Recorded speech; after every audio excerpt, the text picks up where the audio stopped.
Yeah. Based on your multiplication here, and then this one is y, and this one is -9. And then y is equal to -2x minus 9. Correct? Yeah. Okay. Next, here, substitute our equation, this one, into equation 1. So x plus 2y minus -6. You substitute the value of y, which is -2x minus 9. Okay. So we came up with x minus 4x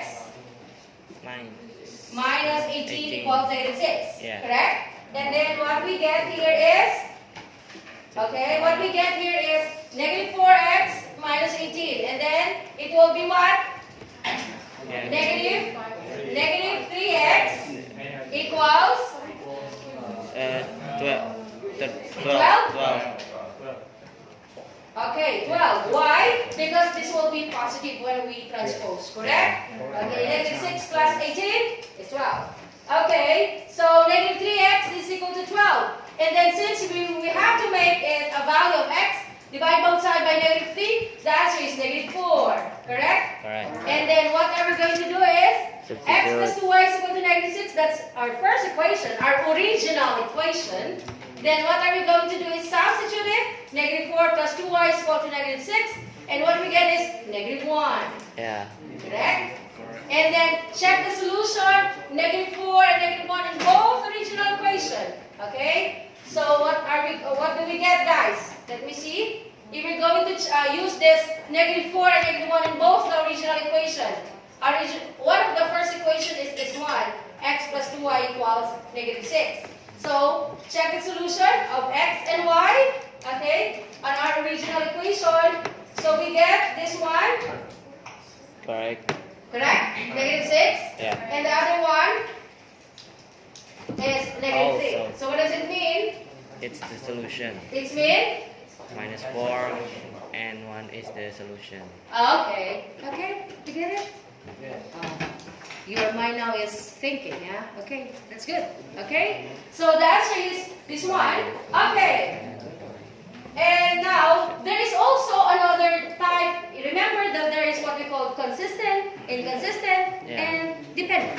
Okay? So, what if? Okay, if you're going, but this is the what if. This is the what if. What if the solution is like this? The system of the following equation is like this. 3x plus xy equals 12 and x plus 2y. Can you solve this one first? Simplify this. Another equation. So we have this. X is equal to -2y plus 7. Correct? Yeah. Okay. And then let's solve for x. We get this one. Okay. -2y plus 7 plus 6y equals 12. To our first equation, we substitute that on 3x plus 6y equals 12. Okay? And then -6y plus 21 plus 6y equals 12. Let's simplify. 21 equals 12. It's a false, correct? Yeah. Okay? Consistent. So therefore, the system has no solution and the solution is empty. Okay? This is what I'm telling you, that don't force yourself to get a value even though there's none. Yeah. Because there are cases that there is no solution. Okay? So that's 2 and 2 1 is not equal to 12. It's very, very obvious that it's false in math. Okay? Is it clear? And that is known as inconsistent system. Okay? No solution. Same with the other one that we discussed earlier. Okay? Inconsistent system. Okay? Clarification? Can you understand this one? Okay. Now, let's proceed with the next one. Okay, the system is inconsistent. Now, how about dependent system? Remember again, we have consistent, inconsistent, and dependent. Okay, that's the one that we discussed earlier. Okay, so solve the following system by substitution. Okay, so what are we going to do again? Y equals -x plus 1. We need to transpose this. We solve 1 for y. Okay, so this is what happened when we arrange this one, the first equation. Next is substitute the value of this to our equation 2. Our equation 2 is 3x plus 3y equals 3. So 3x plus 3 times 1 here 3 negative x plus 1 equals 3. By distribution, property here, so that is 3x minus 3x Plus 3. plus 3 equals 3. Correct? Yeah. And then distribute, okay, combine similar term, 3 equals 3, so that's true. And the system has infinitely many solutions, okay? So that's how you're going to deal with it, okay? So that's dependent system, okay? The system is consistent but dependent, okay? You remember the consistent? That there's a solution, but what kind of solution is it? That's dependent, okay? Okay, so what happened to this example is that it's a dependent system because 3 is equal to 3, which is true. Therefore, the system has infinitely many solutions. Okay, is it clear? It's clear. Okay, now how about this one? Let's have an application. Wilson Woodworks produces desk chairs that they sell to local home improvement stores. The cost, which is denoted by Y in $100 to produce X desk chair, can be determined by the equation 0.5x plus 6. And the revenue Y, which is in hundreds of dollars, from the sale X desk chair is given by the equation Y is equal to 1.5x. Find the break-even point. Okay, this is actually an application in field of business, but mathematically, you have to compute it mathematically. So what will be the break-even point here? Because sometimes, again, I will recall, I will mention again, it's not enough that you know how to deal with equation. What matters most is how to apply those equations, just like this one.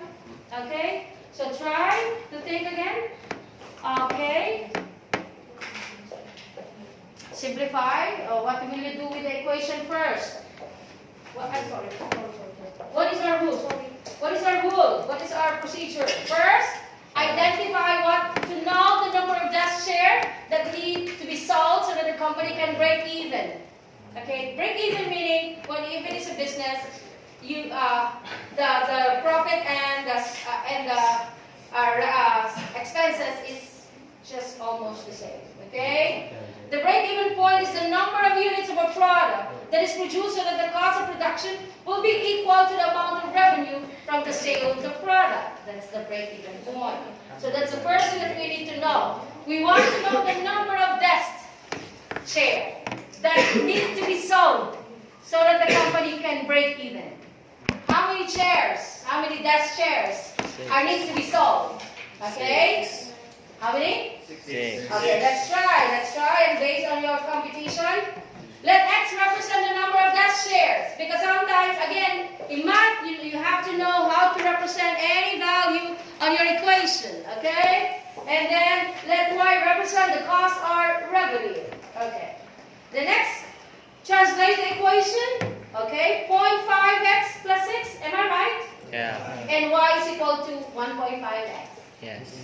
Okay, that's what is there on the problem. Next, solve using substitution to solve the system of equation.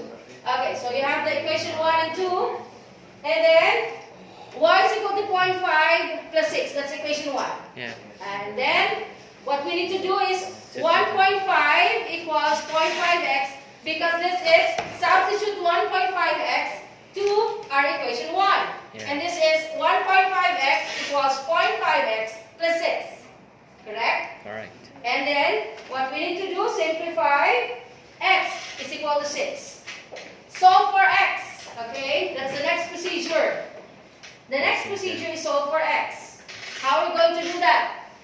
Substitute x into its original equation. Okay? And we get this one.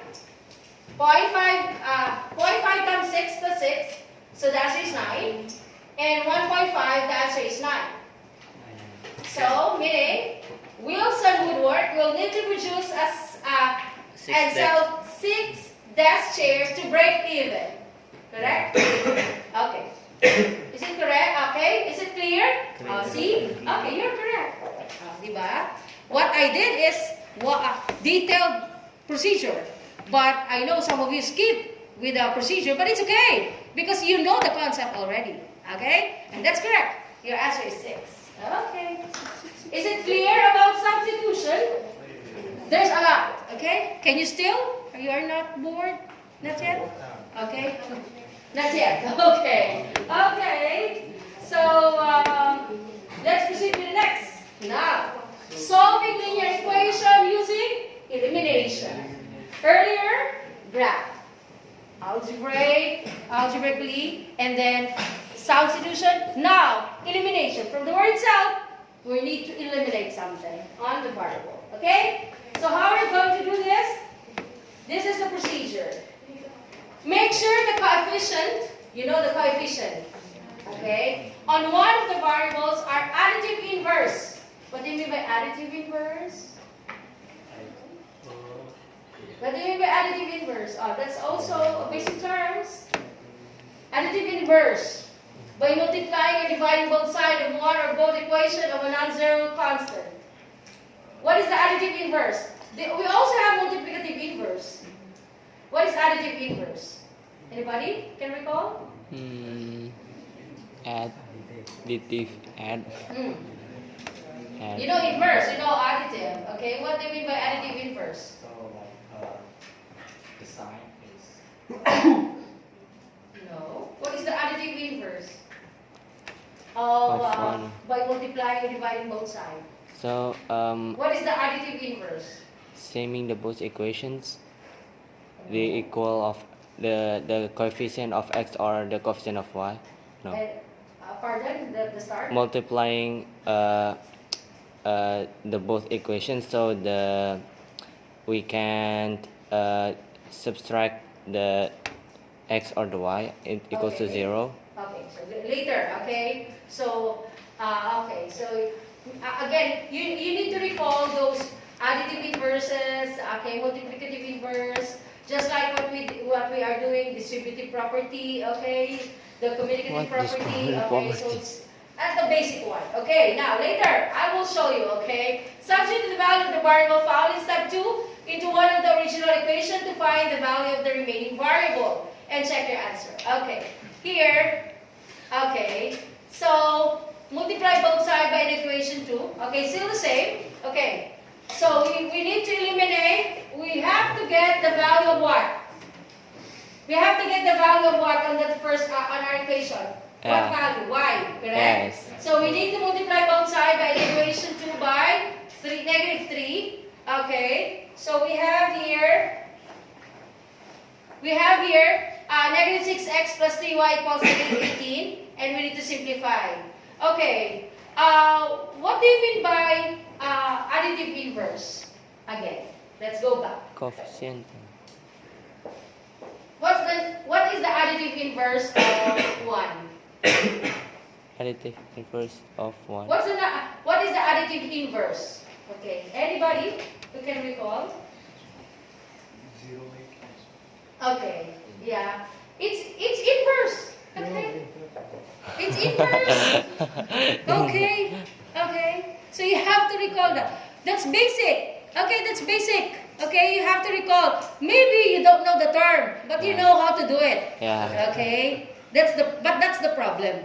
Because sometimes that's why you are being taking a while for answering, because you don't know what is asked, but you know how to do it. Okay? So that's correct. Okay, so here we have the equation 2x minus y equals 6. Multiply both sides by the equation 2 by negative 3. So we have here negative 6x plus, this will be plus 3y because positive, and negative 18. And then 5x, okay, minus, the other one is 5x minus 3y. So we're going to eliminate. This is the equation that we get. Yeah. To eliminate, we cannot eliminate, when you say eliminate, we need to remove one of the variable. Yes. Okay? And to remove one of the variable here, we need to get the value of y, correct? Yeah. So we need to eliminate y. Yeah. And to eliminate y, we need to make it also 3. Yeah. Okay? But this is negative, So it will be negative 3. negative 3, okay? So we have here, so the equation that we get from this one is negative 6x plus 3y equals negative 18. So this is the equation. Yeah. And this is the first equation. Yeah. And we need to eliminate. Okay. Yes. What we eliminate is this one. Yes. Okay. So what we have is negative x equals negative 4 Yeah. and x is equal to 4. Yeah. That's why it's elimination. Yes. Okay. And then the other one, okay, substitute 4 into the equation. The Two. equation is 2x minus y equals 6. Substitute the value of x, which is Yeah. 4. And then what we get is Two. 2. correct? It's Okay. 2. Yeah. Because 8 minus y equals 6 is 2. Okay. And then solve for y. Okay, solve for y. Check the solution for 2. How do we get 4, 2? We get x is 4 and y is 2. We Yeah. have this. And check that to our equation, to our original equation. The first one, this is the first equation. The answer is 14. Yeah, it's correct then. And the other one is, what's the answer? 14 2. Oh, 6. 6. So what does it mean? It's the solution. What does it mean? It's a solution to, Yeah. to that equation, correct? Yes. And that is what kind of system? Independent. Consistent. Okay, consistent. That's Consistent. correct. Okay. Now, how about this one? Oh, you try. Try. By elimination. Try. Eliminate. Let's eliminate.